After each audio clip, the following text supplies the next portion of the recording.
Lampifaliana indray no iarahantsika indray amin'izao fotoana izao a. Tonga amin'ny fampianarana antsika, fampianarana lalana faefatra hoe maninona no niova ny anaran'i Yehosoa dia toizantsika mihitsy hoe ho lasa Jesosy.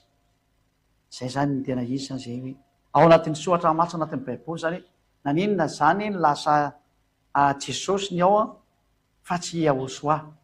Dia ny fanazavana zay mihitsy no meka antsika hoe satria vaitsika tsara ohatra an'izay fampianarana anankitelo ianareo zay fa tena nanome fampianaran-diso mihitsy ilay Jesosy na Jesoa na ihany koa ilay Jehova sy Avea nampianatra zavatra diso mihitsy. Dia zay no azavaina amintsika hoe inona ny antony nahatonga an'io anaran'io tafaova aloha, ny anaran'ny Yahva lasa niova hoe Jehova na Yahve, ny anaran'ny Yehosoa lasa hoe Jesosy na Jesoa na Jesu na Jesasa. Androany indray tsika niaraka hijery an'izay fanazavana izay hoe inona no antony nahatonga an'izay. Dia voalohany indrindra aloha zany ho jerevantsika araka ny soratra masina tokoa hoe ao azavaiko amin'ny ankapobeny zany vokatry ny fahatezeran'ny dada Yahva, satria tena tsy niraharaha mihitsy reto zanak'Israely fa Israely reto fa nandika ny didin'Andriamanitra io foana ary tsy niraharaha mihitsy ny a dia tonga niozina ny dada Yahva ary nanomboka tamin'izay dia rehefa nilatsaka reto ozina reto dia nanomboka tena tsisy famonjena azo nytononona intsony tao amin'ny tanin'ny Israelianina, tsisy famonjena azo nytononona intsony tao amin'ny tanin'ny Israelianina zany ka rehefa tsy nisy rehefa tsy azo nytononona tao intsony ny famonjena, ny anaran'ny dada Yahva nefa ny famonjena, ny anaran'ny Yehosoa nefa ny famonjena, dia rehefa navoaka n'Andriamanitra ilay tena hoe tsy misy famonjena intsony eto dia mazava ho azy taorianan'izay foana ny anaran'ny dada Yahva izay mitondra famonjena ary rava ny anaran'ny Yehosoa totika hatrany amin'ny apôstôly tsy afaka mipetraka ao Israelina intsony ny famonjena ary zay nahatonga ny hoe maty hatramin'ny azo oliva roa rehefa ho tonga oro zareo efa ano izy zany ka raha vao manomboka mandeha ny asandreo dia maty ho azy eo hoe vonondreny koa rehefa avy eo araka ny soratra masina zany. Zany hoe toerana mamonana Andriamanitra io Israeliana io zany azo tsy amin'ny teny zao no niozina nahazo anazy tamin'ny dada Yahva. Izay ary le ho azavaintsika amin'ny fampianarana hoe noho ny amin'izay antony zay satria tsy afaka nytonona atao intsony anaran'Andriamanitra ray dia mazava ho azy satria mitondra famonjena, tsy afaka nytonona atao intsony anaran'ny Yehosoa satria mitondra famonjena. Porofon'izany maty hatrany amin'ny apôstôly dia maty hatrany amin'ny azo oliva roa izay ho avy ao dia zao novain'iretsy amin'izay ny anarana ny dikan'izay, novain'le hafa firenena satria tsitsy niarontsony le anarana dia novain'ny hafa firenena ka raha tokony anarana Yehosoa manafaka amin'ny fahotanany ao dia Jesosy mampiditra fahotanan'ny olona no tafiditra ao ary Jesosy mahatonga ny olona hiara-miasa amin'ny devoly ary Jesosy mahatonga ny olona ho tafakamana amin'ny devoly na Jésus tafaraka amin'ny diabla tsy sahala amin'izay sy maro samihafa. Dao raha tsika ny fanaporofona manaraka indray tsika ry amin'ny tablerie ny antony nahatonga an'izay rehetra zay miteny teknisany rehefa sokafy amin'izay fa mbola nomana kely aro aiza misy teo hojerevantsika avy hatrany ny tenin'Andriamanitra arika hatramin'ny bokyny mpaminany voalohany Isaya 4:9-10 hatramin'ny 10 jerevantsika Isaia 6:11 ty zany niozina voalohany indrindra avy any amin'ny dada Yahva hoe noho ny amin'ny aleontsika aloha maky any Jeremia ty le teny dada Yahva hoe tezitra izy dia nandefa niozina amin'izay nakany amin'ny Israelianina. Isaia 4:5-20 azo efa kelikely ato zany ty ny antony nanomboana an'le izy. Jeremia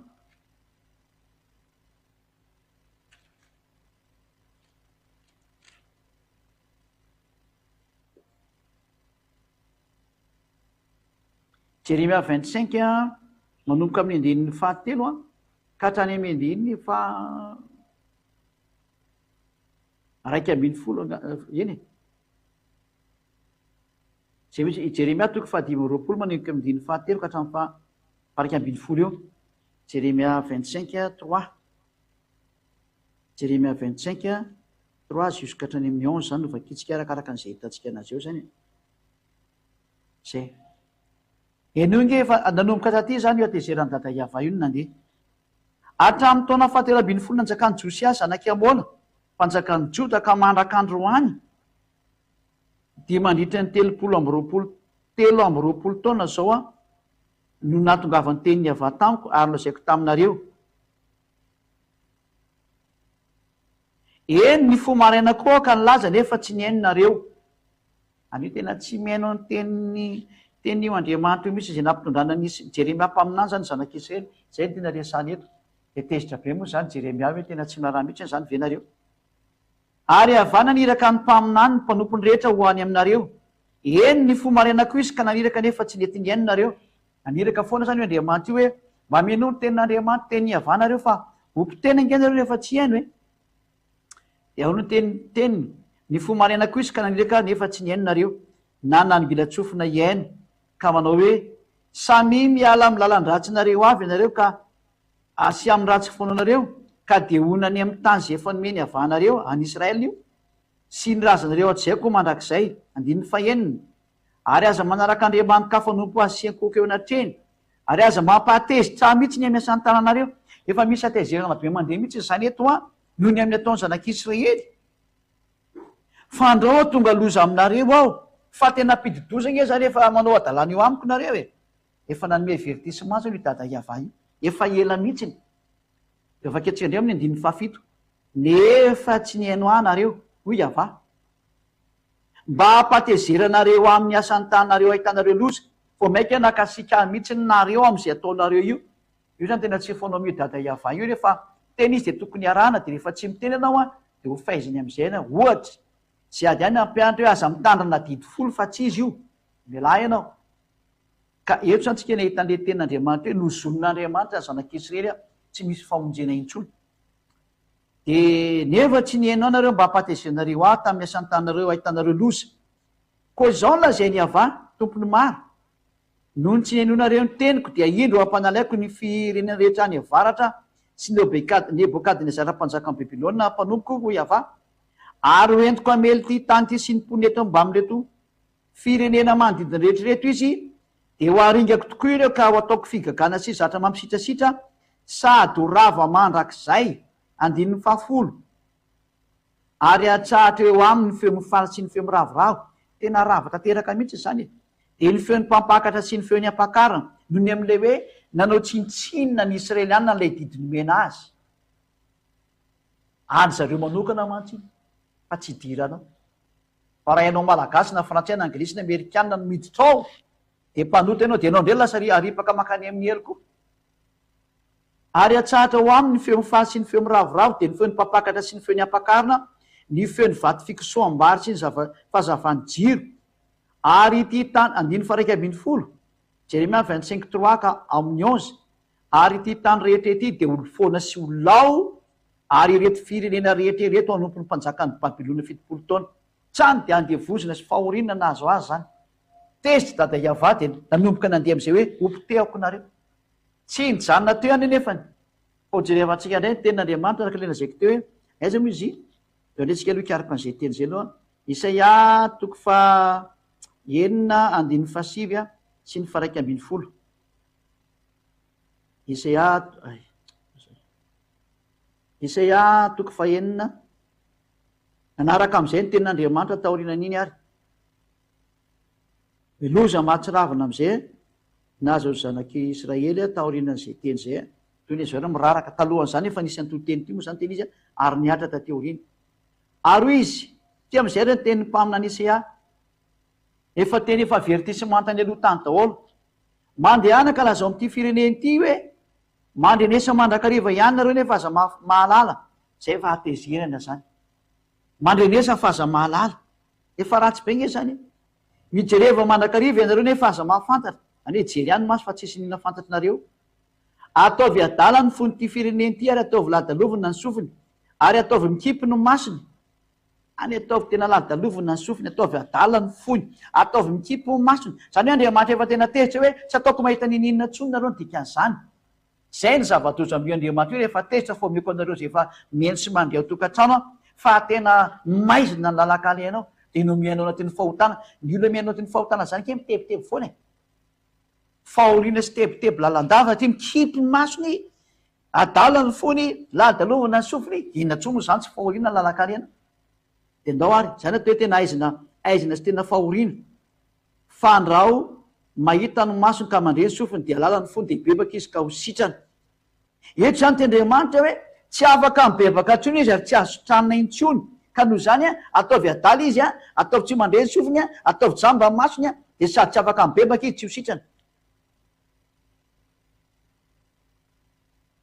aleo izy tsy atao mandreny ntsony de tsy atao mahita ntsony de am'izay izy tsy afaka mibebaka de am'izay izy tsy afaka sitrana. Ozona ge zany noho ny amizy tsy afaka mibebaka nefa ny anaran'ny dada Iava mihitsy le hoe zay miantso anaran'ny dada Iava no ino moa le ovonjeny. Donc avejerevantsika zay tenin'Andriamanitra zay somary jerevana kely io teknisianina.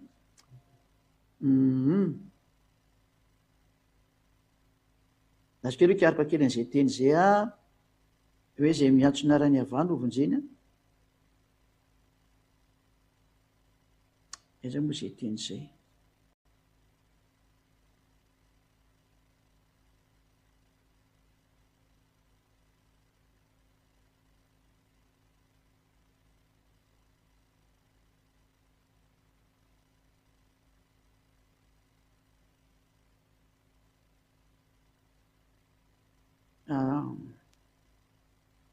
Azo aloha hijerikena zay vetivety ho atsika eto an-tokantrano.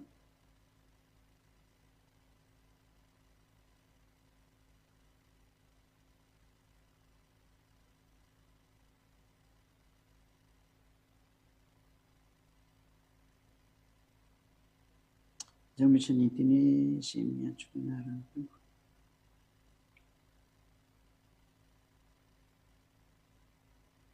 Somary jerikely an'izay tsy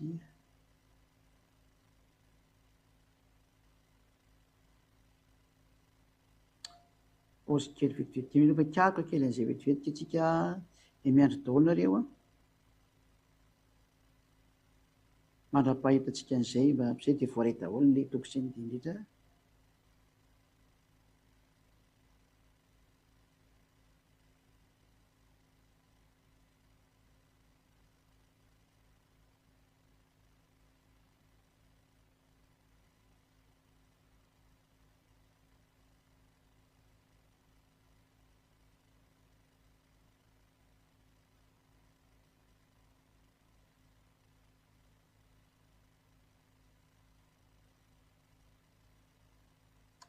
Joel fery izy dasykely vetivety ny sy tadidiko ntsony. Joel toko 7:25 zay no jerevantsika zany Joel toko 7:25 Joel toko 7:25 sady ataontsika milamina tsara mihitsy ny tia fa tsisy mamaika atsika mihitsy de am'izay hitareo tsara fa tena mizotra tsara akaraka ny toizy tiny izy tia. Joel toko 7:25 ary nazovy ny antso ny anaran'ny Iava de ho afa mandositra. Matoa zany afa mandositra zany de afaka milozany dikan'izany, afaka mifahoriana, afaka mifangirifirina zay. Zany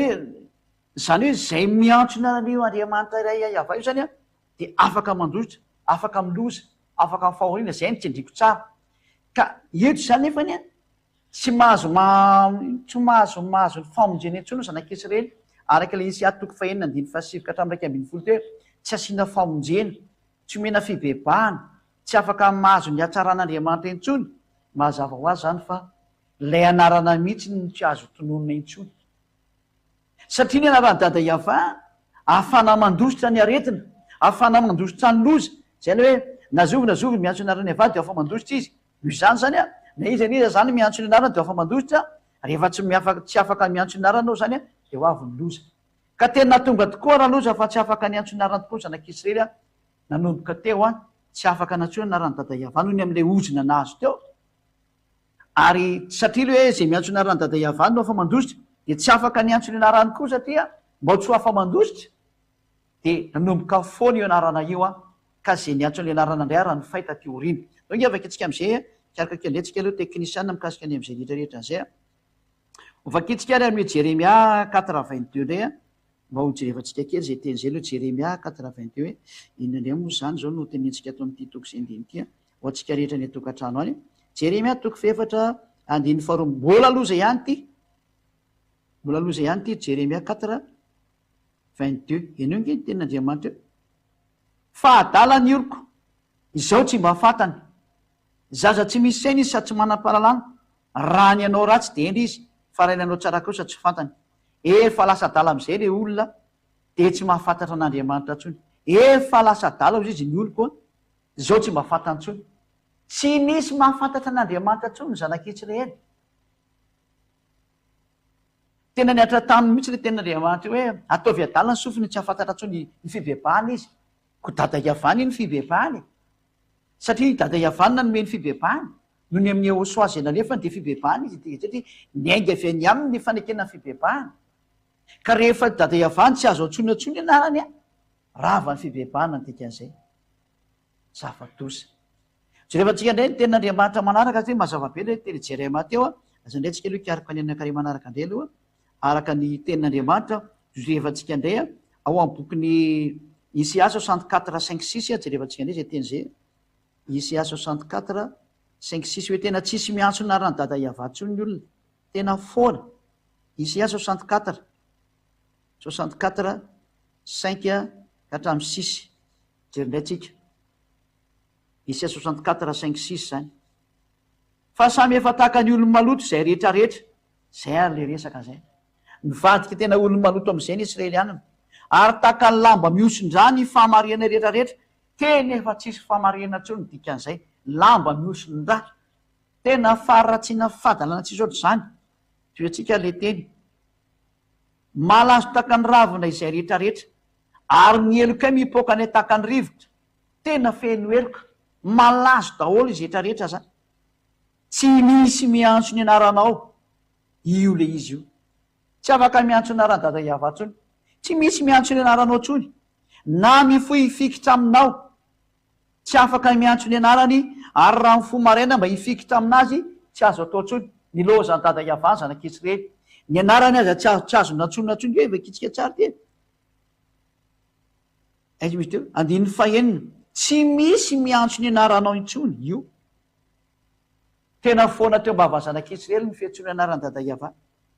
ina ny antony fa efa nanafina nitavanao taminay ianao ka de nandevina anay no ny eloko anay no ny amin'ny eloko any zanak'Israely a na afenin'Andriamanitra am'izay ny tahony a tsy misy afaka niantso an'le anarana ntsony a maty ny zanak'Israely zay ny loza tena vokatra izay hoe rehefa naditra ny zanak'Israely izy any ny tady loza tapahany dada Iavana fifandraisana tsisy ny famonjena ianao koa milaza marina aminao fa miavina vono ihany nao fa ho tapahana tahako anio koa no lalanao a de tsy ahitan'io Andriamanitra io tsynao rehefa miavinavina io zao ny antony tonga ny hoe tsy nesory ny olona tao narany Ehosoa le manala ny fahotana satria zany Ehosoa zany de tena manala ny fahotana fa zay moa jerevantsika zay hoe io Andriamanitra io tsy mihaino ny mpanota efa hitantsika teo moa zany zay tsy mihaino ny mpanota izy ny mpanota moa alefa makany amin'ny elo le Andriamanitra natsoinao Jesosy Jesoa Zezy ny karazana io a nampanotanao Jésus Jesus nampanotanao mieritrereta ianao e zao le anazavana hoe nanina ny ala teo hoe narana io tsy misy miantso ny naranao intsony na mifo marenikifikitra aminao fa nafeninao ny tavanao taminay satria ka nandevonanay ianao noho ny amin'ny eloka anay ho ny zanak'Israely tena foana le anarana dikan'izay inona ny sary nisy tokoa taorinan'izany a ndraiky jerevantsika indray ty ten'Andriamanitra ty raha ijerentsika ny amin'ny zanak'Israely ao amin'ny Isaia Amosa 9:9 Amosa 9:9 ka hatramin'ny 10 jerevantsika indray tia ny pratika anio am'izay a loza ho any zanak'Israely niatra tamy mihitsy ny ty loza ty Amosa 9:9 ka hatramin'ny 11 vavakitsika indray ty ara-ny pratika an'le loza nandray nazo ny Israely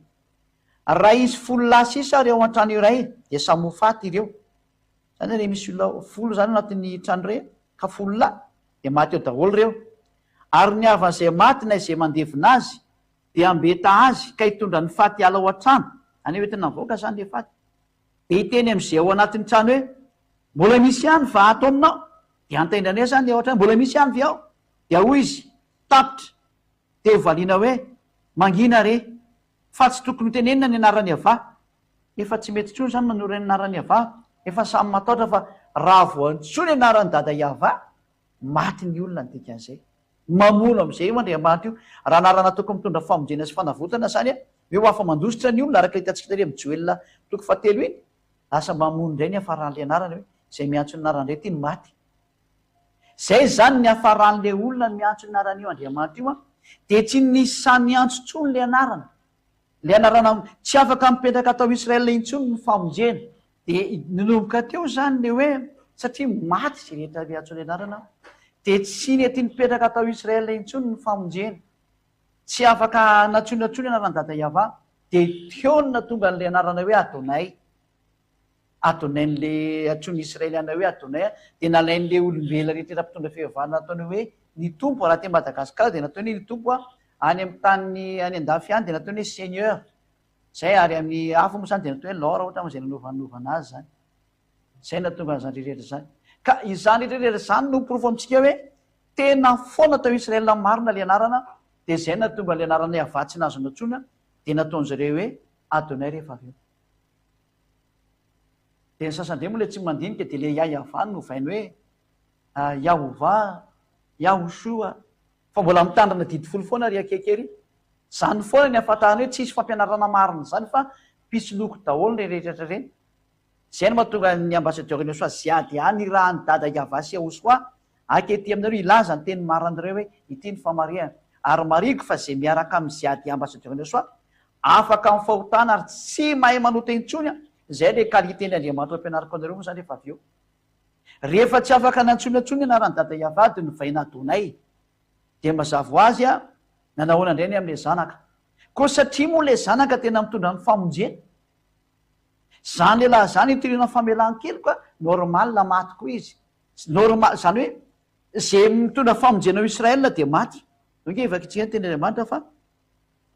zany lehilahy zany itoriana famelan-kely ko aminay ro asan'ny apôstoly toko fahafolo vakitsika indray aloha zay hoe evatsika indray zay teknisianina asan'ny apôstoly 10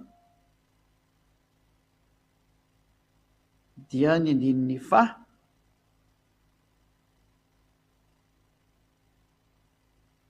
43-44 asan'ny apôstoly 10 43-44 izy no ambarany mpaminany rehetra fa amin'ny anarany no azaon'zay rehetra amino azy fa melan-keliko zay zany hoe ny anaran'ity zanak'andriamanitra ty koa zany mitondra famelan-keliko a normal maty koa le izy zany hoe zay anarana mitondra famonjena zany a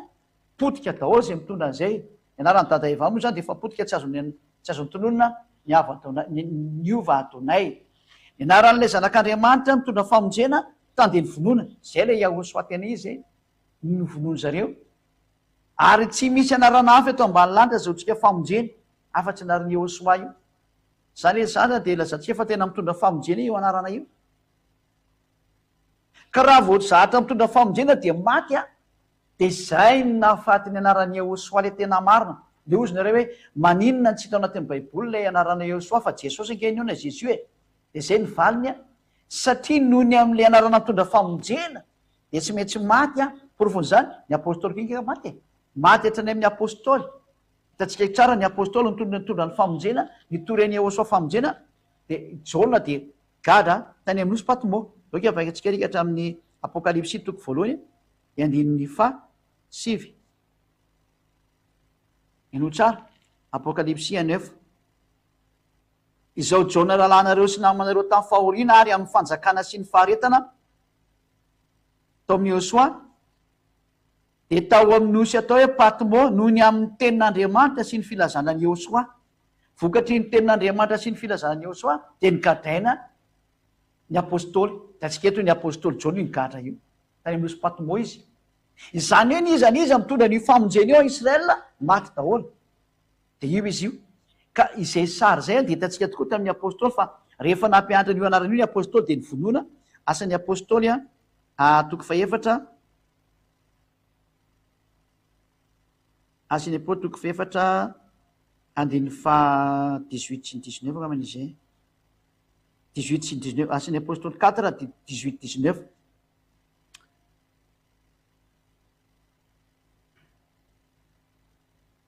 ary niantso azy izy ka nandrara tsy hiteny nampianatra mianarany iahosoa tsony eo ary izy io norarana ny apôstôly tsy anonona zany anarana zany tsony nampianatra am'zany anarana zany zay le hoe tena tsy mety eo Israely io sary io ka zay miantso an'io anarany Jehosua de nyvonoana daholo zay mihitsy ny izy ianareo tsika jery ny asan'ny apôstôly 5:40 asan'ny apôstôly mbola avaketsika indray ny 5:40 ino zany ake ty asan'ny apôstôly 5:40 dia nanaiky azy izy ary rehefa niantsony apôstôly izy dia nikapoka azy sady nandraraha tsy teny aminarany Jehosua antsony ary tena defazana de avertissement farany nefany tena nikapohany zareo mihitsy io lehilahy lehibe io vonono zareo ary faramo tapitra maty ny apôstôly tena nandaitra tao am'le tany Israely hoe tsy misy famonjena ntsony eto de maty le anarana tsy azony Israely ny famonjena tsy azony tonoa ny anarany dada Iava tsy afaka nipetraka ny anarany Jehosua rehefa tsy afaka nipetraka ny anarany Jehosua maty ny apôstôly nararotin'ny greka sy ny romanina am'zay novainy anarana hoe Jesosy ny tao na hoe Jesosy moa tamy voalohany Jesosy ny dikan'izany amin'ny teny raha dikany hafa firenena de zay Jesosy zay lasa hoe Jesosy lasa hoe Jezo lasa hoe Jesoa lasa hoe Jesosy lasa hoe Jésus lasa hoe Jesus ny afarany izy nainga avy amin'ny teny hoe Jesosy daholo izy hoe Zeus de rehefa niala zay anarany Jehosua zay satria tena hoe tsy afaka mipetraka ntsony de nongotany zareo tsy afaka mipetraka tsy vonoany ny apôstôly tsy afaka mipetraka tsy vonoany Jehosua dia nosoloany grika sy romanina zay no mahatonga ny hoe nisoatra masina ny testamenta vaovao de nadika avy amin'ny teny grika ka raha vao nadika avy amin'ny teny grika de anarana grika ny napetrany ao Jésus ny napetrany tao na hoe Jesosy na Jesoa na Zezo nanomboka teo de niala anarany Jehosua ary rehefa niala anarany Jehosua de novaina Jesosy Jesoa de io nareo mivadika mpanota io nefa ny tenin'Andriamanitra le zanak'Andriamanitra marina de miteny hoe tiany mamarina ny Jehosua zao ny teneniny aza manota intsony zay le tena vrai Jehosua zay na le teny Jehosua tena marina de comparé am'zay nge le ataony Jesosy Jesoa na Jesus Jesus fa Jesus Jesus na Jesosy Jesoa de miara-milaza fa tsy maintsy mpanota satria olombelona ololanitra tsy maintsy lena mandeha tany tsy maintsy tafotoana de tsy maintsy manota nefa ny tenyle zanak'Andriamanitra tena marina teo Jehosua ny tena anarany sady efa meko moa le anarana satria zay le izy zao ny ataony tsy manota intsony zay miaraka aminy zay zany tena original ny soratra tato Jehosua tanotany ty baiboly ty saingy noho ny am'le hoe nisan'zay olana zay ampitena le anarana de nararotany zareo grika sy romanina novaina nataony hoe Jesosy fa ny original Jehosua porofon'zany la Jesosy tsy mety mahafaka amin'ny fahotana ary mampiditra fahotana foana mandrak'androany tsy misy afaka fahotana zay miaraka aminy nefa vakina ny tenyle zanak'Andriamanitra Jehosua John toko 5 andin'ny 720 vakio nge ny teniny zao ny teniny zao le tenyle zanak'Andriamanitra tena marina ry anaran'izy io Jehosua ary ato amin'ity fanjakana masina misy an'zay adiady tena miaritra ato mihitsy zany zavatra zany hoe tsy mahay manota izay enoge rehefa afaka zany de hitany Jehosua teo kianjany tempoly raha lehilahy ka ho izy taminy indro efa sitrany ianao aza manota intsony fa andreo anjonao zay raha tsy no teo tsindritsika tsara efa sitrany ianao ka aza manota intsony fa andreo manjonao zay raha tsy no teo lay tena zanak'Andriamanitra tena marina zany zay teo Jehosua ny anarany de miteny mihitsy fa tsy mahay manota intsony zay miaraka aminy ato amin'ny Jehosua toriny zay adiary no etanao zay eto amin'ity planeta tera ty tsy miexiste amin'ity planeta tera ty zany toerana hoe tsy fahotana zany naiza naiza fivavahana naiza naiza toerana am'ty tany ty de mpanota daholo ny olona rehefa ny amiafina izy de mpanota fa mody masina izy mody tsy manao ratsy zany nateo olombelona kely ratsy ianareo fa ny atao fanjakana masina misy an'zay adiary ery any misy an'zany hoe olona tsy mahay manota intsony zany ary tena samy seho sehitra eo amasony zao tontolo zao mihitsiny fa tena tsy mahay manao ratsy ary tsy mahay manota intsony zany eo amin'ny Jehosua asina ratsy izay ny misy fa zay tsy manisy ratsy olona zany mihitsy sanaty aminay zany tsy mahay manao an'zany zay raha izay hoe tsy mahay manota intsony aza manota intsony izy le zanak'Andriamanitra nefa nareo miaraka am' Jesosy Jesosy Jésus Jesus manota foana nareo zay ny proof fa tsy izy io Jesosy nareo io tsy izy io Jésus nareo io tsy izy io jizasinareo io, tsy izy io jesonareo io, samy tsy izy io, raha izay. Atsy afaka mamaly an'izany reo fa zatra marina nge zany. Fanaporofona faharoa, Jaona 9:9, zao daholo ny teny io zanak'Andriamanitra io. Eno nge rehefa iona tamin'le vehivavy janka izy, de ozy lay de tsisy nanameriko anazy tsony ny olona satria ozy ahosoa zay tsy nanota taminareo nao ketora bato an'ity vehivavy janka ty, satria netiny iny mo netiny jiosina keo aminy ny fariseo teo aminy hoe ahoana ny hevitrao fa ty vehivavy ty de azony jangajanga de araka lalàna io tokony toram-bato fa ahoana ny hevitrao, de ty ny teny Ahosoa, aroy Ahosoa taminy, aroy lera vehivavy tsy misy tompoko, de namaly Ahosoa, za koa de tsy manameriko anao mandehana fa am'izao sisy izao aza manota intsony, mahazavabe io teny io, ataoko ngeda be mihitsy iny, aza manota intsony, ary am'izao sisy zao de aza manota intsony, ahoana nefa ianao mbola mpanota foana mandraka zao, fa iza io miaraka aminao io, zay le vokatry le didifolo tsy le Andriamanitra tsy izy arahanao, Andriamanitra tsy izy nanararoatra ny zava-misy tao anatin'ny soratra masina, de io anao tsisy afaka amin'ny fahotana io, laza ny vavanao fa tsy maintsy manota. Nefa izay mpanota ngeka avy any amin'ny devoly vakitsika avertissement ho anao izay mpanota de avy any amin'ny devoly. Jaona voalohany de mieritrretanao ny dikan'izay, Jaona voalohany 7:9, Jaona voalohany 7:9. Enao nge teny ty, zay manota de avy amin'ny devoly, satria ny devoly manota hatramy voalohany. Dinio zany tenanao ianao zay milaza fampanota io, avy any amin'izy ianao. Nefa lay Jesosy na Jesoa iarahanao ny Andriamanitra fa zay atomponao any tsy mahafaka anao ny fahotana, ary zany ny tsy mahizy andreo rehetrarehetra reo, fa le Andriamanitra tena vrai marika ozy ny fitenenareo anazy, lay tena réel, de zao ny teniny hoe aza manota intsony aventsika vakina mihitsy aiza moiny. Jaona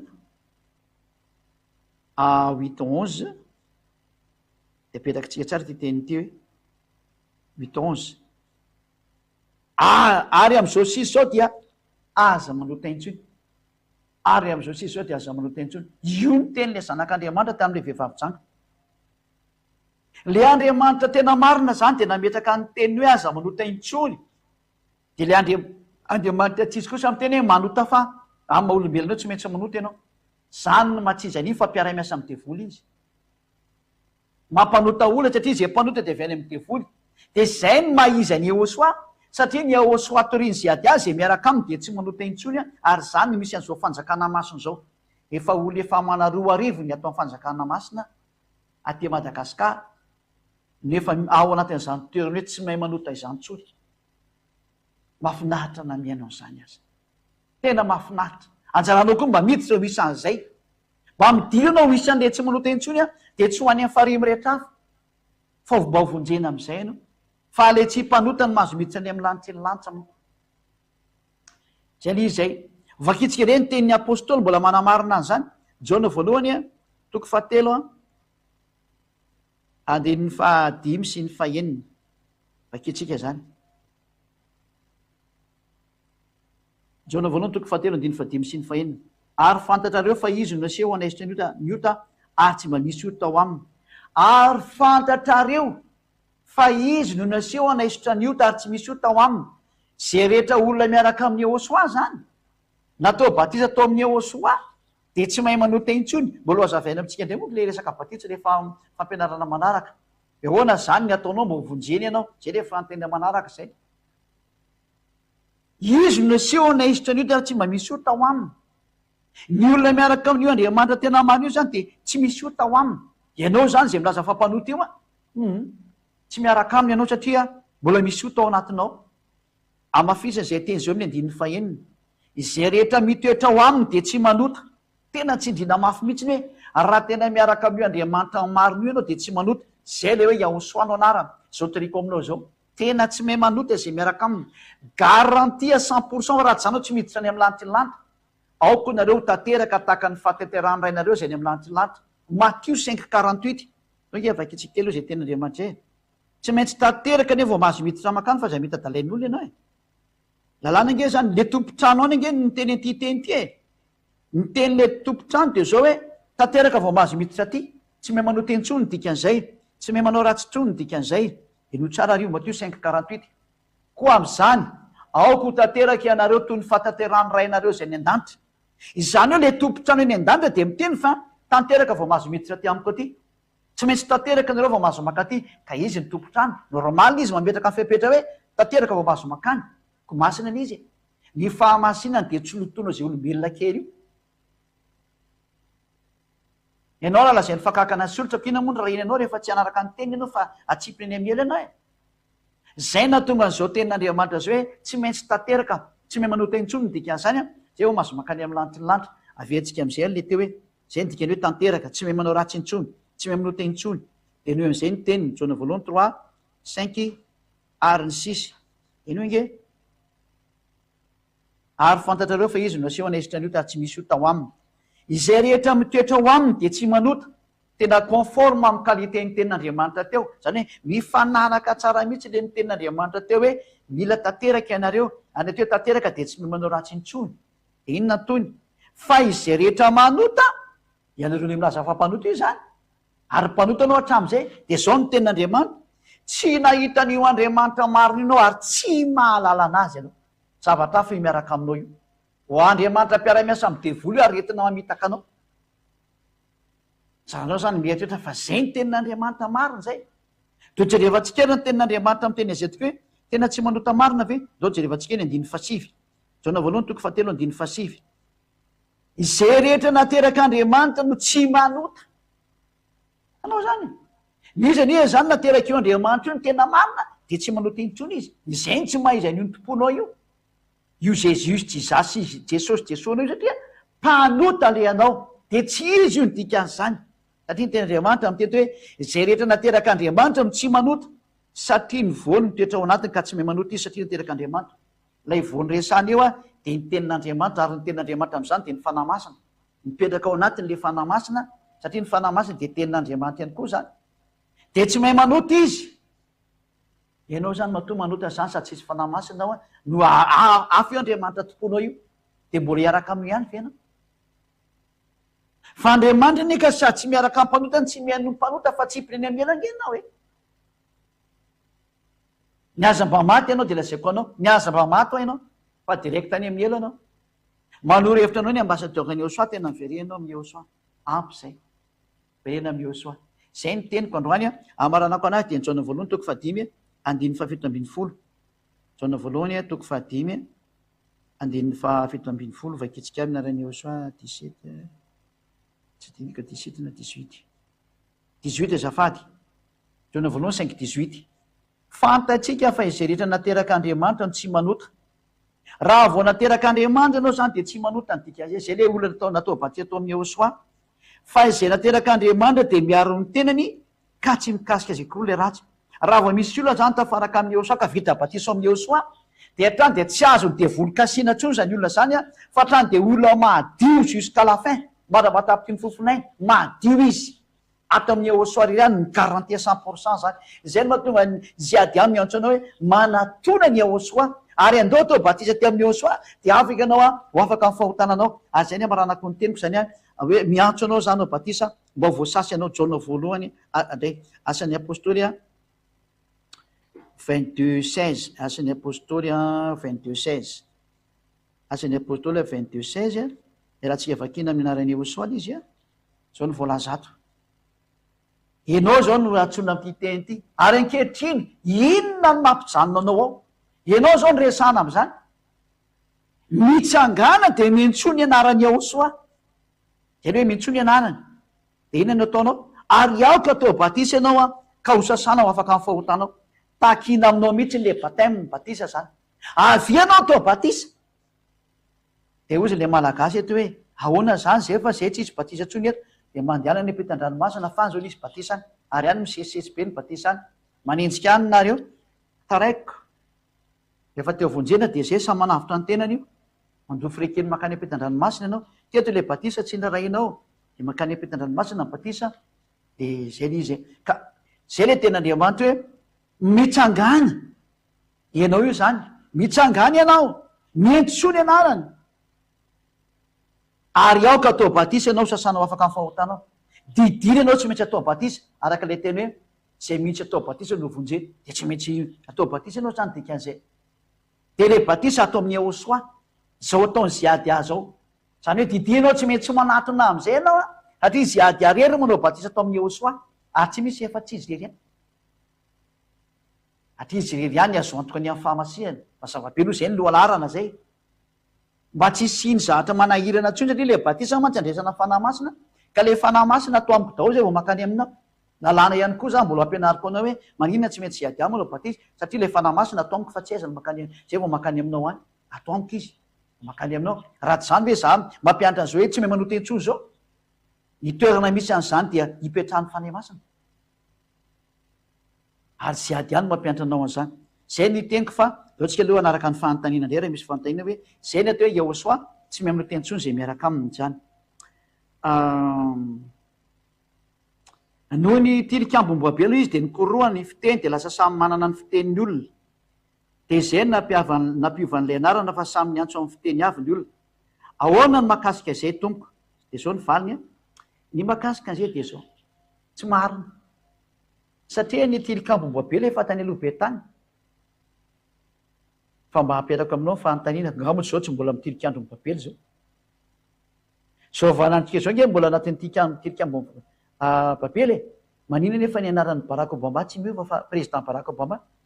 haitsika foana miantso président amérikana hoe Barack Obama président français zao de misy hoe François Hollande teo haitsika tsara miantso François Hollande na mpanao gazetitsika malagasy hoe miantso an'izany haitsika tsara miantso hoe Benyamin Netanyahu zay premier ministre israéliana haitsika miteny azany endrika amin'ny vaovao mandeha zany ny président français François Hollande haitsika manonona an'izany haitsika miantso hoe Joe Biden haitsika manonona an'izany maninona laza anao fa rehefa miantso Yehosoa de tsy hoe miantso an'izany zany atao hoe fialana fotsiny any amin'ny tsizy ary ny fahamarinana tsy azo ovainy io anarana io zao mantsy ny lalàna amoaka lalàna aminareo za asan'ny apôstôly 4:12 tsy misy zahatra azo atao mihitsiny fa ny lalàna de tokany io anarana io de tsy azo ompiny io tsy azo sorana asan'ny apôstôly 4:12 zao de tsy azo ovainy io anarana io ary tsy misy famonjena amin'ny hafa fa tsy misy anarana hafa ambany lanitra no mena ny olona zay azaontsika famonjeny ny anarana zany tokana de Yehosoa ary zao ny maha-Yehosoa anazy io rery mahafaka amin'ny fahotana ka raha tenanao hoe ka inge koronina ny fiteny de zao hoe lasa Jesosy le izy de tsy afaka amin'ny fahotana de betrao ihany rehefa tsy teo afaka amin'ny fahotana na tena io ka nikoronina ny fiteny de niovoatra an'izao de meko ny résultat zay niantso Jesosy na Jesoa na Jésus na Jesasa tsisy afaka amin'ny fahotana de mipetrao ihany fa ho any amin'ny elange mpanoty de am'izay hevitra zay adalalana ianao ka ny motifetinao zany mampanipy anao any amin'ny elo de adalala anao retazona an'izany mazany ama zay teniko zay de fanontaniana anankiray indray ahoana ny makasika an'ilay isatsika ny 2:7 tompo fa Isoa no voalaza ao fa tsy Yahosoa ny anaran'ny Yahosoa raha miantso Isoa ianao de tsy afaka amin'ny fahotana ale Isoa no lasa Yesoa ny lalàna de miteny fa ny amin'ny teniny Isea no momba ny Yahosoa raha vakitsika ny tenin'Andriamanitra amin'ny Jaona 5 firy izy iny Jaona 5:44 sa 43 zao nge vakitsika ilato aloha hoe aiza le misy anazy ao amin'ny bokin'ny Jaona 5 tsy maintsy miverina kely ato mba no atsara kely amin'ilay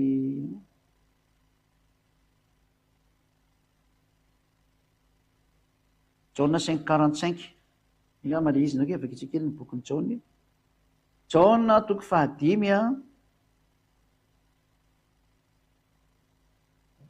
5 any amin'ny teniny Mose no ijerevana ny anarana fa tsy any amin'ny teniny Isaya zay ny tsy mampety an'io fa reny bokin'ny Isaya reny zany efa transformation daholo ny hita anatin'ireny fa rehefa ny teniny Mose de ina moa de nanao makany amin'ny Isaya Jaona 5:45 azafady Jaona 5:45 aza ataonareo fa izao no miapanga anareo any amin'ny ray misy ny mpiapanga anareo de Mose zetoka toatrantsy io amin'ny ambony ato zany 46 Jaona 5:46 azafady indrindra fa raha mba nino any Mose anareo de mino satria nanoratra ny laza izy i Mose no nytenen'ny Yehosoa direkta hoe izy nanoratra ny momba ka raha vao nanoratra ny momba zany Mose ny anarany zany no any jerevony tekasy fa tsy any amin'ny Isaia Isaia zany zatra zafikely mbola lavitra be taty ka raha mbola hoe amanjato ny lavitra be a Mose tany amin'ny taona -1500 tany hoany. Isaia taty hatramin'ny taona -600 taty vo aty 700 taona be zao ny elanelana aty amin'ny Isaia 700 taona ve anao niaka an'le anarana fa hoy izy Yahosoa tany a Mose no milaza momba dia noho zany any amin'ny tenin'ny Mose jerena ka Mose no niantso hoe Yahosoa raha amin'ny tenin'ny mpamonjy izy a dia Yahosoa no nanaovany anazy. Hitantsika zany arikatra amin'ny boky Nomeria ary niainga tamin'izay moa anarany mpamonjy itsy nefa tonga antsika zany iny amin'izay fantahina zay dia dirantsika izy Yahosoa zany a dia famonjena izy ka ny dikan'ny famonjena amin'ny jiosy a dia Yahosoa zay nahatonga ny anaran'ny hoe Josua mpamonjy ny dikany ny anaran'izy iny taloha dia Hosea ny anaran'izy iny dia donc avakitsika zay tenin'Andriamanitra zay ao amin'ny baiboly hébreu ny amakitsika anazy alako tsy nikely fa tsy maintsy miditra atsika fa aleolotsika ny famonjena zany a ny dikan'ny famonjena amin'ny teny hébreu ny jerevantsika ty Yahosoa dia famonjena ho an'ny olona rehetra izy zany zay na teo hoe Yahosoa Andriamanitra ihany famonjena dia andao raha vakitsika zay atao amin'ny bokyny Nomeria 13-16 moa izy iny Nomeria 13-16 Nomeria 13-16 tsy maintsy atsika no mijery an'izay zany zay amin'ny baiboly hébreu zany dia vakitsika ity teny hébreu ty io teny hébreu zao le ato amin'ny agositsika ato a dia tia ny translittération io zany dia efa avoakatsika eto avetrany avakiko eto amin'ny translittération zay sy mijery a Eleshmot Hanashim Asher Shalak Moshe Latur et Harej Vaikra Moshe Losea Binun Yahosoa ka Yahosoa moa zany Yahosoa ny tena marina rehefa fotoana ny anaran'izy io arikatra amin'ny momban'ny Yahosoa izy moa zany tsy mitondra anarany dada Yava Yahosoa dia natao hoe Yahosoa no anarany vakitsika indray ny famakinan'io ato a amin'ny teny anglisy These are the names of the men which Moshe sent to spy out the land. And Moshe called Hosea, the son of Nun, Yahosoa. Ato moa zany ataony hoe Yahosoa. Fa Yahosoa le izy dia zay natao le anarany hoe Joshua. Yahosoa le izy. Ka ny anarana ny Hosea taloha zany, zay dikany ty hoe and Moshe called Hosea, the son of Nun, Yahosoa. Ny anaran'ny ty Joshua ty zany Yahosoa taloha Hosea no anarany ka ny dikan'izay Hosea zay dia famonjena mihitsy ny dikan'io amin'ny teny hébreu ary lay famonjena zay nefany a dia nadikany izy moa ty izy ty Yahosoa io ny dikany amin'ny teny hébreu Yahosoa dia nadikany dadabe Mose hoe Yahosoa ary io Yahosoa io no nataony malagasy hoe Joshua ary amin'ny frantsay hoe Josué ary amin'ny anglisy hoe Joshua ohatraohatra tsy minaovany anglisy azy Joshua zay ny amin'ny teny anglisy zany dia io zany a no antsoiny hoe Yahosoa ny ino iovadia lasa hoe Joshua zay ka ny famonjena zany a dia fanomeny dadabe Mose io le teny hoe dadabe Mose nanoratra ny momba io Yahosoa io ny tinyteneniny amin'izay ka io Yahosoa io natao hoe famonjena dia Yahosoa nefany a aveko tadiditsika tsara io nondrayntsika hiditra ato amin'ny tenin'ny Yahosoa hoe za dia mitondra ny anarany ray zany vakitsika tsara zay John 17:11 John 17:11 vakitsika indray ty John 17:11 John 17:11 lay teny hébreu te dia tena hébreu tranainy iny a nosoratan'ny Bibla masoretika zany Sefer Torah masoretika ny tiako tenenina zany hoe avy any amin'ny teny hébreu tranainy hébreu tranainy nanoratra an'izy zany efa nanomboka teny amin'ny taona 800 tany any moa zany ohatra ny kakarona dia efa trano zareo nefa nanomboka nafantatra famarihana dia natao hébreu tranainy ny anarana dia novoavainy zareo moa taty aoriana le izy mbola fampianarana manokana mbola ampianarako anareo iny fa efa levako ny amin'le fanontaniana John 17:11 ary tsy eto amin'izao tontolo zao ihany intsony aho fa izy reto no eto amin'izao tontolo zao ary zao mankany aminao ray masino terizy ireo mianaranao zay nomenao ahy mba ho ray ihany izy rehetra tahaka ny marentsika terizy ireo amin'ny anaranao zay nomenao ahy nomena an'ity zanak'Andriamanitra ity zany anaran'ny ray mitondra ny naran'ray izy zany dikan'izay de andao raha vejerevantsika ndray ny naran'ray a araka an'izay voasoratra ato amin'ity boky hebreo ty ihany ao amin'ny sefer tora ny atao hoe sefer tora zany de ny boky hebreo tranainy a zay misy ny tenin'ny jiosy de ny tenin'ny mose ny lalàna mose sy maro samihafa zany de vakitsika araka ny boky ny exodosy a ny hoe Shemot chapitre 15 verset 2 et 3 Shemot chapitre 15 eto zany etantsika anaran'ny dada Yava ito a ny anaran'ny dada Yava ity le teniny amin'ny teny hebreo de ty phrase ty no jerevantsika io nataoka nisika ny teboka maintimainty iny de ia moa le anaran'izy io zany ny fiteny anazy a ia ny famakinan'io zany de hoe ia araka ny hebreo zany raha mahita n'iny forme io zany nareo de ia ny famakinan'io zay zareo a hebreo efa nomeko teo iny le izy averiko indremandreo tsy nahita ny famaky an'le iode se de ia iode se io iode de he ia ny famaky an'izy io de ivirinantsika am'izay le izy a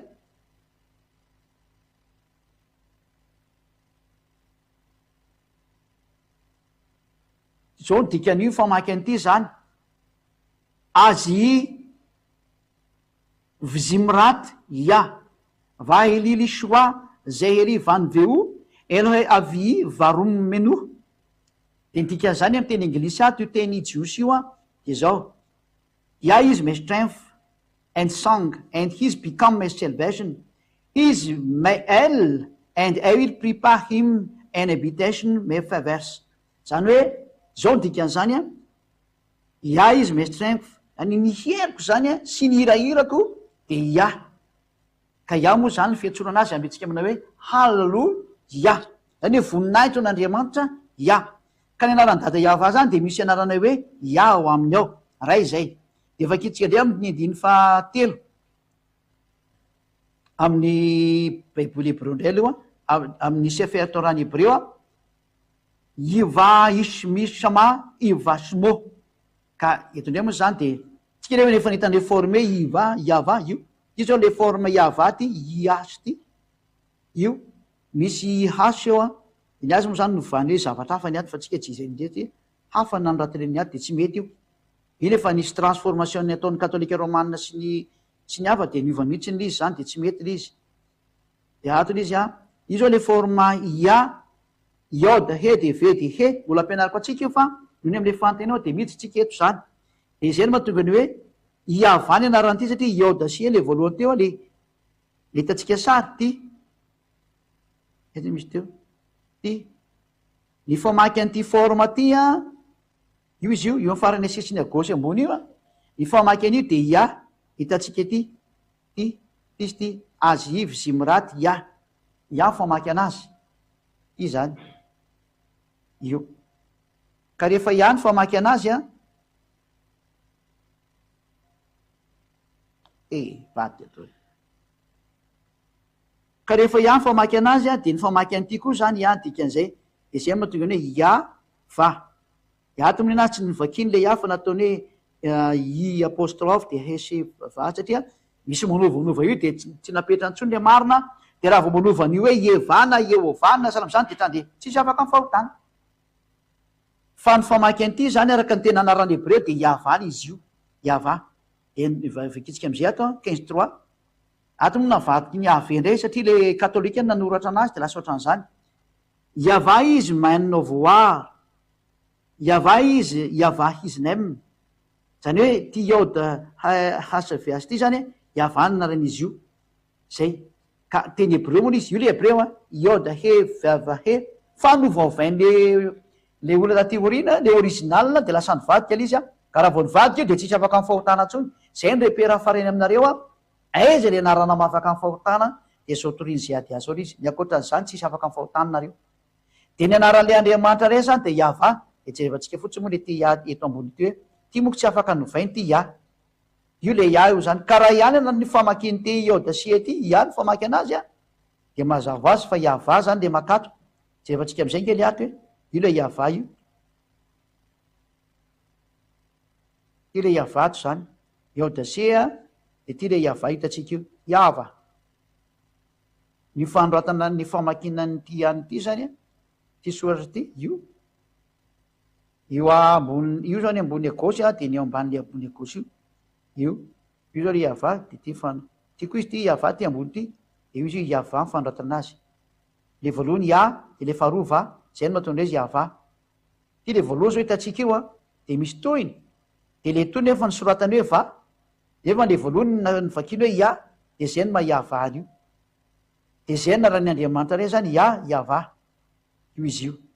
ia iava io le ia de iava ao ambany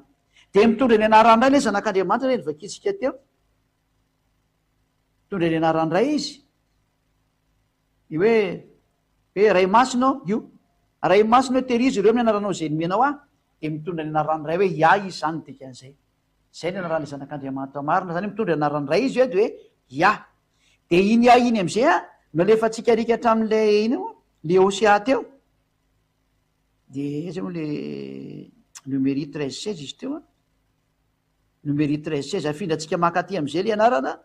zany hoe manao complémentaire n'anaranatsika zany a de apetrakitsika eto le ito le izy io le Iosoa io le Josoa zany io de ampidiriny eo am'le Iosoa io fotsiny naran'ny le zanak'Andriamanitra io misy zao raha miteny jiosy io le io farandrilo izy am'teny jiosy de ampidiriny eo zany anaran'ray a de mamoaka ny hoe Yahosoa zay natonga anazy nataony ziady a foana hoe Yahosoa satria mitondra ny anaran'ray izy a ka le io zany ia de miampy an'le Hosoa de lasa hoe Yahosoa any hoe soratako eto zany izy anareo zay mijery amy tele a aveto kely fotsiny a mbola iverenatsika moa izy io fa nohony am'le fantenefana andeha de sy maintsy mamaly ziady a de sao le izy zany a fafatsika kely ty a ia naran'ray hitatsika teo le ataotsika fotsifotsy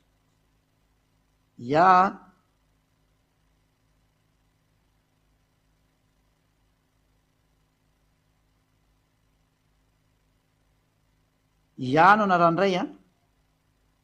de Iosoa ny anaran'le Josoa de ty le lasa Josoa ty amy baibolinareo any de ia no Iosoa ia no mpamonjy satria Iosoa mpamonjy ia naran'ray a Iosoa mpamonjy zany hoe ia no mpamonjy ny dikan'izao de io no namoaka ny hoe ia de mitambatra io le anaran'le zanak'Andriamanitra zao atsoko foana zao hoe Yahosoa ary zay ny antso an'io anaran'io a afaka amin'ny fahotana daholo mariko fa anarana tsy tetỳ tany io fa anarana tany amin'ny lantilanty io fa nampidiriny aty aminareo zay de io Yahosoa io narany mpamonjy a ary zay miaraka aminy a afaka tamin'ny famonjeny zay zany nyvaly teny menan'le olona tarikatra hoe Isaia 52:7 milaza fa Isoa no voalaza eo fa tsy Yahosoa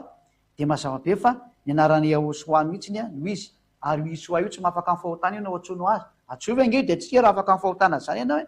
forme abréviation daholo nge reny ataon'ny mpaminany reny fa tsy io le izy e de ozy indray ianao hoe tsy ny anarana no zava-dehibe fa ny finoana rehefa mino fa nifantsika teo amin'ny azy fijaliana izy de zay no zava-dehibe de be dehibe ny afaka am'teny hoe nifantsika tany azy fijaliana ty diola telo ny teo de mety ekenao zany ty anakaiky aty koa fa izy satria telo no nifantsika teo ilaina le anarana satria mety tsy loaka taty am'lefa na io atao amy gauche na atao amy droite sa manana anarana koa io zany tsy mapety an'izany hevitra anao zany telo nge ny arany nifantsika te ary be dehibe no lefa nifantsika teo amin'ny azy fijaliana ka diso zany hevitra anao zany ary fomba ny jiosy fomba ny romanina no mamantsika olo amin'ny azy fijaliana ka firy zay oleny fantsina teo zay efa nilaza izy fa zay mahafaka amin'ny fahotana ihany no izy satria zao ny teneniny aza manota intsony ka zay tsy misy miteny mihitsy ny ato hoe tsy ny anarana no zava-dehibe fa ny finoana ka le izy ary le ninonareo e iza le ninonareo fa zay ninonareo hatram'izay tsy nafaka amin'ny fahotana de tsy izy ezy zany fa zay nino any Yahosoa kosany a afaka amin'ny fahotana tsy manota intsony a zay no izy zay ary zay na feno an'le fepetra ozany hoe tsy ny anarana no zava-dehibe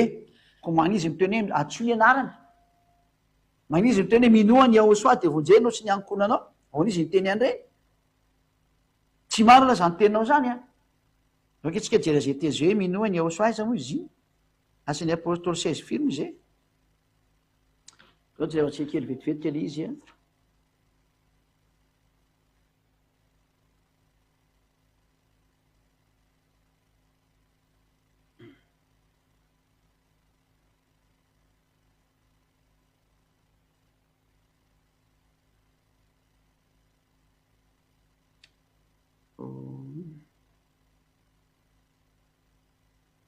Asan'ny apôstôly 16 30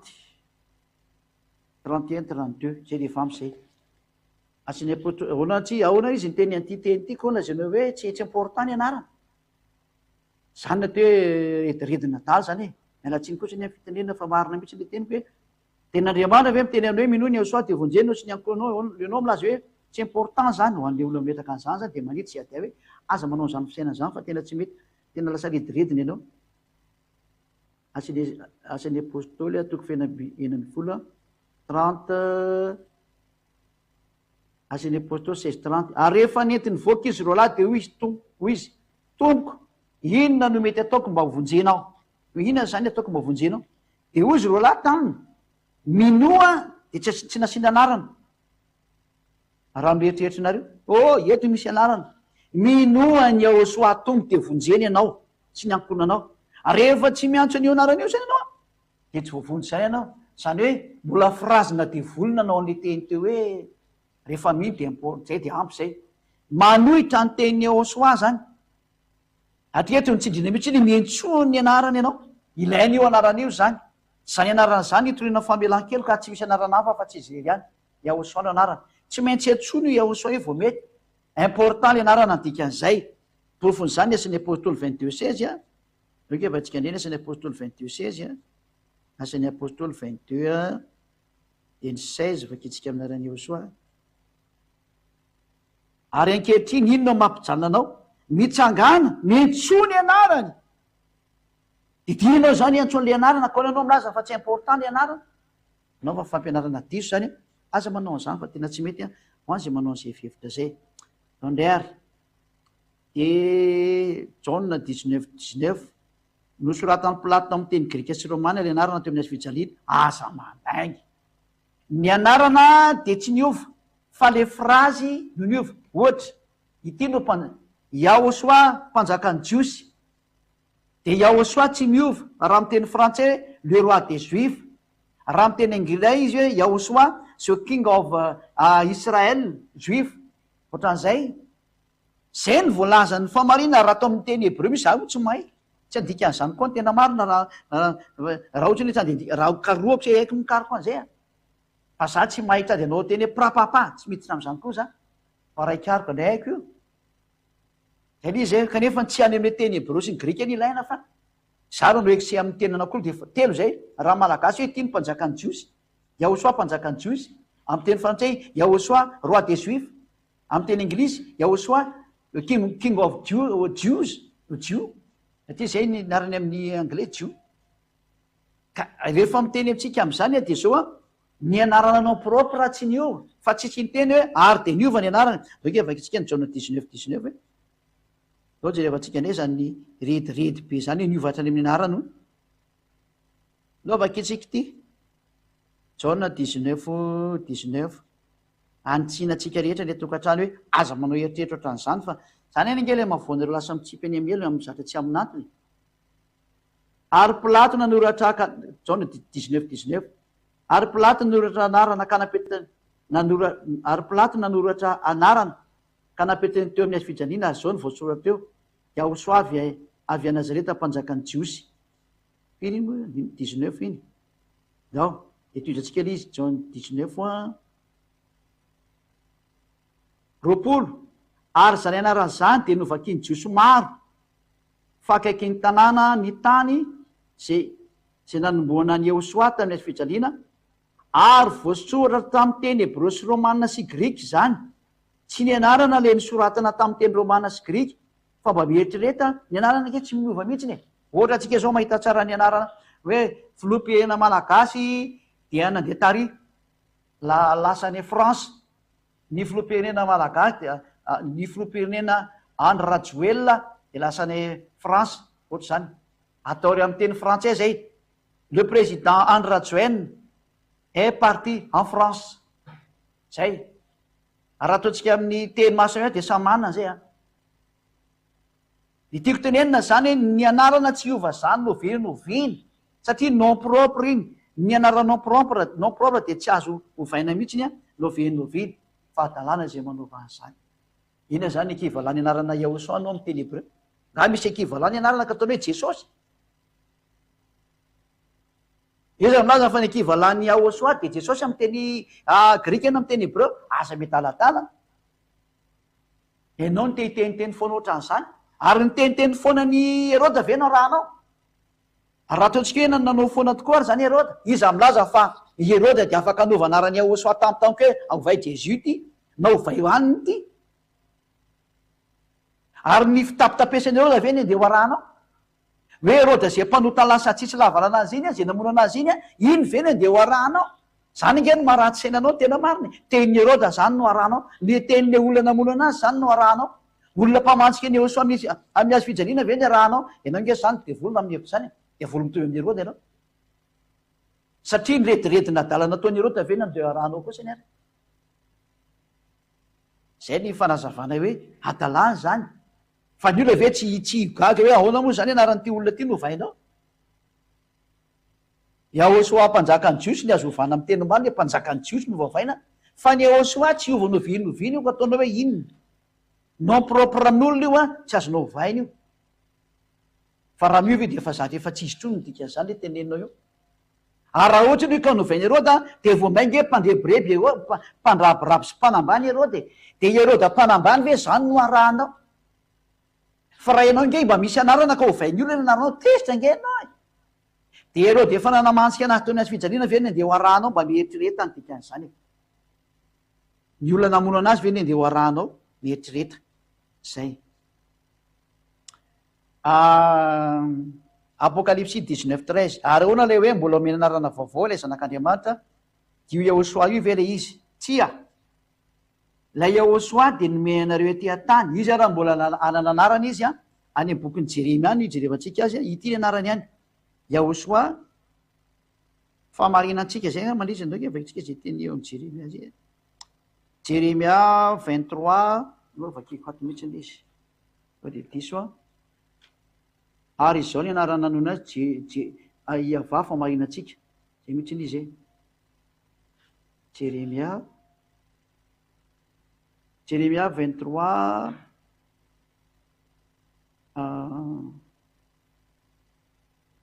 6 Jeremia 23:6 ny jerevantsika oketsika manomboka amin'ny 5 Jeremia 23:5 de ny 6 faravaka atsika ino avy ny andro Iavà zay nanganako ratsana marina ho an'i Davida ka njaka izy sady hoendry ary anao fihetsahana sy famarihana amin'ny tany io zany le tonga any amin'ny fanjakan'arivo fotoana io amin'ny andro no amonjenan'ny Joda sy andrian'ny Israely fa izay fa am'izao Israely tsy mandry ary zao lo anarany zay anononana azy Iavà famarinantsika io le tenenina rikatra amin'ny bokin'ny Apocalypse io raha tsy hainareo Iavà famarinantsika ary tsisy may io fa ary tsy azo adika io fa dada Iavà satria tsisy mpaminany nanonona an'io fa nyteny fotsiny mpaminany Jeremia hoe Iavà famarinantsika iny anarany de tsisy miditra lalina am'izany tsika fa mivoaka io anarany io fa leo izy tenany am'izay ny amoaka an'io zay hoe tsisy mahalafatsy izy ka rehefa antendry tsisy mahalafatsy izy de tsy mila miteny akoatran'izay tsika fa mbola ivoaka io anarany io miandry anazy ho tonga fa ny am'izao zany ny anarany antsotsika anazy de Yahoshua famonjena Ia no famonjena de zay natoko hoe Ia famonjena Yahoshua ny dikan'izay Ia no famonjena hoe dada Iavà no mpamonjy ny dikany famonjena ho tsika zay no tonga ny hoe Ia famonjena fa am'izany ny anarany reny atao hoe Ia famarinana Ia famarinantsika de iny ny anonany an'izay de aloha iandry anazy zay fa ny anarany am'izao Yahoshua de mijanona etsika zany zay le dika le hoe tsisy mahafantatra fa tsy ny anarany vaketsika le Apocalypse 19:13 Apocalypse 19:13 Apocalypse 19:13 za zao afaka manome an'io anarany io fa rehefa namoaka teny hoe tsisy mahay afa-tsy izy de aleo tsy manao aventure zay tsy azo atao mihitsy raha vao niteny hoe tsisy mahay afa-tsy izy de tsisy mahazo manao aventure mamoaka an'io satria mety zavatra hafa mihitsy no teneniny eo fa mitovitovy amin'io nefa ny équivalence-ny ka tsy azonao atao miditra am'izay satria misy fiteneny amin'ny lanitry tany fa tsy mitovy amin'ny teny jiosy zany ary miakanjo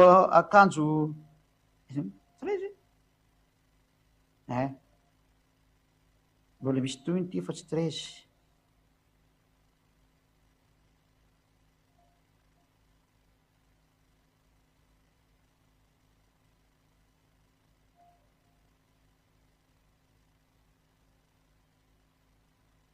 Apokalipsia 19:16 no izy fa tsy 13. Ary manana anarana voasoratra eo amin'ny lambany sy ny feny izy manao hoe mpanjaka ny mpanjaka sy tompony tompo. Ile 19:13 moa tsisy mafana. 19:12 le izy. Ary ny masony dia lelafo, ary tamin'ny lohany izy dia mamaha, ary izy manana anarana voasoratra izay tsy misy mahalala akory afa-tsy ny tenany ihany. Manana anarana izy zao. Manana anarana voasoratra anazy manokana. Ary anaran'ilay efa ho avy etỳ manana anarana izy. Zay. Ka izay no tonga amin'ny teny hoe ny anarany Yehoshua ny anarany amin'izao dia manana anarana. Za zao manana anarana be dia be zany. Tsy ziady azy ihany ny anarako. Misy anarana hafa koa mitoy amin'izay. Fa hatreo aloha ny menantsika dia ampy zay. Yehoshua koa manana anarana izy. Fa rehefa nomena hoe hatreo ihany menareo dia mijanona ianareo fa aza mitady hevitra ankoatran'izay. Fa rehefa zay dia trany dia miovy io teny io manova ny tenin'Andriamanitra dady havanao dia fay ianao raha vao zay ny ataonao. Tsy azo atao sandry izy ny dikan'izay. Mazava angamba zay le rehetra metraka fanontaniana hoe misy anarana izy fa rehefa tsy mbola nomeny ny anarana dia zay dirana. Manana anarana mihitsy izy. Ohatranazy ao manana. Zay. Fa izy tsy mbola antsika etỳ an-tany ka anaovantsika resaka tsy mandeha amin'izay lomotra izany. Fa rehefa nomeny antsika anarana hoe Yehoshua dia iny antsoina azy dia afaka mifahotana anao dia ampy zay izay anarany amin'ny manaraka any azy idiranao fa tsy fantatrao zany. Ary tsy tokony hiditra amin'izany anao satria tsy hainao zara tsy miditra amin'izany na dia mahay dia ina moa ny idiranao amin'izany azany. Zay fa dia miraso antsika fa mifarana teo indray ny fampianarana rehetra tamin'ny laharana fahaefatra antsika zany teo dia hiditra amin'ny laharana fahadimy indray antsika amin'ny manaraka. Zay zany fa dia miraso antsika samy teny Yehoshua misaotra betsaka ny amin'ny fitahian'Andriamanitra ny fahasoavany afaka nenao izay fampianarana izay tsika dia miraso antsika samy teny Yehoshua hariva afaka antsika. Misaotra betsaka dada Maria havanao ny amin'ny teninao. Misaotra betsaka noho ny amin'ny hatsaranao fa nomenao izao hatsarana izao tokoa. Dia ilay fiainana mandrakizay sy ny fitiavana sy ny fahasoavanao ka nay niaino an'izany teny izany, nay nandray an'izay teny izay, ary nay nizara an'izany teny izany eny misy atokantrano mba ho famonjena ny olona. Tena marina mihitsy fa famonjenanao Yehoshua. Efa nomena ny teninao fanavotana ny olona. Efa nozaraina ny teninao ny fiainana mandrakizay ho an'olona. Vonjeo ny tsy mahalala rehetra, avotiny tsy mahafantatra. Efa tonga anao Yehoshua ary tonga izay ady hampafantatra anao. Vonjeo ny tsy mahalala rehetrarehetra mba hitodika aingana. Ho amin'ny fanatonana anao, voninahitra anao mandrakizay dada Maria avao. Matoka fa maro no tonga asaina resy lahatra hitodika ho any aminao. Vonjeo ny dada malala ho ny tsy mahalala. Vonjeo ny maniry, vonjeo ny hafa fiainana rehetra izay mangetaita ny fahamarina. Anjaran'izareo indray zao ny famonjena. Misaotra dada malala. Amin'ny anaranao Yehoshua malala no izany rehetra izany. Misaotra dada Yavao. Halleluja. Amen. Dia miraso antsika samy teny Yehoshua. Mavita izany fampianarana manaraka indray dia no mataholy azy.